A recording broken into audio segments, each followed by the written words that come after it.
Ang pananampalataya ay bunga ng pakikinig at ang pakikinig naman ay bunga ng pangangaral tungkol kay Hesus Kristo.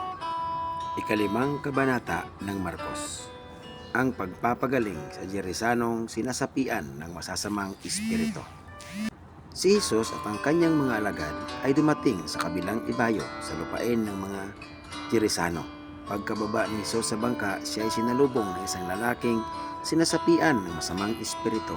Ang lalaking ito ay nakatira sa mga libingan, hindi na siya maigapos kahit tanikala pa ang gamitin. Bagamat madalas siyang gapusin ng tanikala sa kamay at paa, nilalagot lamang niya ang mga ito. Wala nang nakakapigil sa kanya. Araw-gabi, sumisigaw siya sa mga libingan at sa kabundukan at sinusugatan din niya ng matalas na bato ang kanyang sarili. Malayo pa ay natanaw na ito ni Hesus. Patakbo itong lumapit at lumuhod sa harapan niya. Sumigaw siya ng malakas, "Hesus, anak ng kataas-taasang Diyos! Anong pakay mo sa akin? Ipangako mo sa ngalan ng Diyos na hindi mo ako pahihirapan." Sinabi niya ito sapagkat iniutos ni Hesus, "Masamang espiritu, lumabas ka sa taong ito." Tinanong siya ni Hesus, "Ano ang pangalan mo?" "Batalyon, sapagkat marami kami," tugon niya. At nakiusap siya kay Hesus na huwag silang palayasin sa lugar na iyon.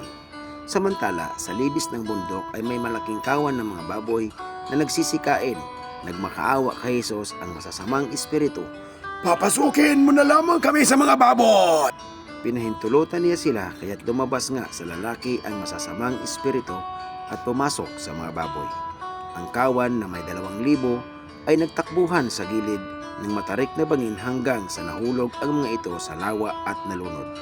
Tumakbo ang mga tagapag-alaga ng kawan ng baboy at ibinalita sa bayan at sa karatig buo ang mga pangyayari. Kaya't ang mga tao ay nagpuntahan doon upang alamin ang nangyari. Paglapit nila kay Hesus, nakita nila ang lalaking dating sinasapian ng mga demonyo. Nakaupo ito, nakadamit at matino na ang isip. At sila'y natakot. Isinalaysay sa kanila ng mga nakakita ang nangyari sa dating sinasapian ng demonyo at sa mga baboy. Dahil dito, nakiusap ang mga tao kay Hesus na umalis na siya sa kanilang lupain. Nang pasakay na si Hesus sa bangka, nakiusap ang dating sinasapian ng mga demonyo na siya ay isama niya. Ngunit hindi pumayag si Hesus. Sa halip ay sinabi niya sa lalaki, "Umuwi ka na at sabihin mo sa iyong mga kamag-anak ang lahat ng ginawa sa iyo ng Panginoon at kung paano siya nahabag sa iyo." Umalis ang lalaki at ipinamalita sa buong Decapolis ang ginawa sa kanya ni Hesus at namangha ang lahat ng nakarinig noon, ang anak ni Jairo at ang babaeng dinudugo. Si Hesus ay sumakay sa bangka at bumalik sa kabilang ibayo. Nasa baybayin pa lamang siya ng lawa ay dinumog na siya ng napakaraming tao. Naroon din ang isang tagapamahala ng sinagugaan, ang pangalan ay Jairo. Pagkakita kay Hesus, siya ay lumuhod sa paanan nito at nagmakaawa.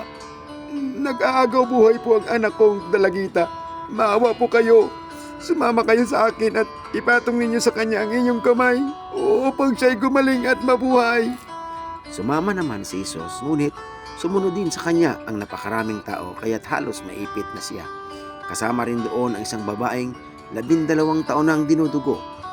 Hirap na siya sa sakit na iyon at marami ng doktor ang sumuri sa kanya. Naubos na ang kanyang ari-arian sa pagpapagamot, ngunit hindi pa rin siya gumagaling. Sa halip, lalo pang lumala ang kanyang karamdaman.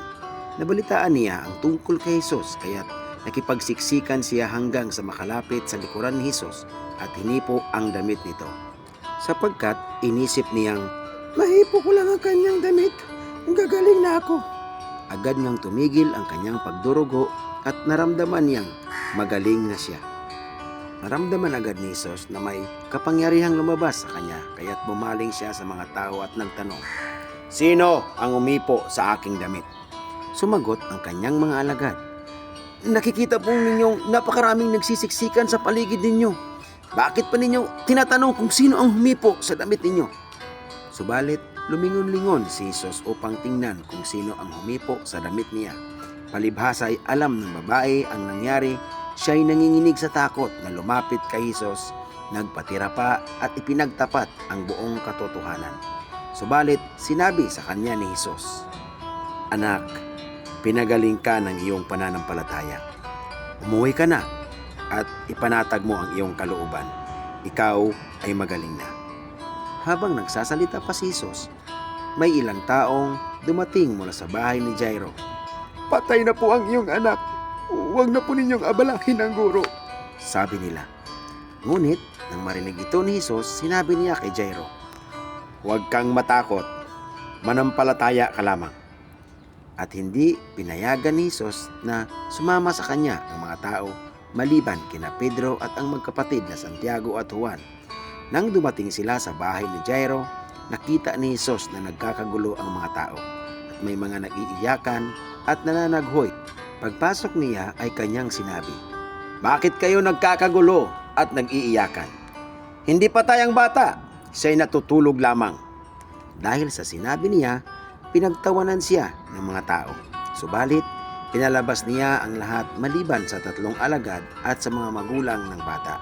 At pumasok sila sa kinaroroonan ng bata. Hinawakan ni Hesus ang kamay ng bata at sinabi, "Talitha koum," na ang ibig sabihin, "Ining, bumangon ka."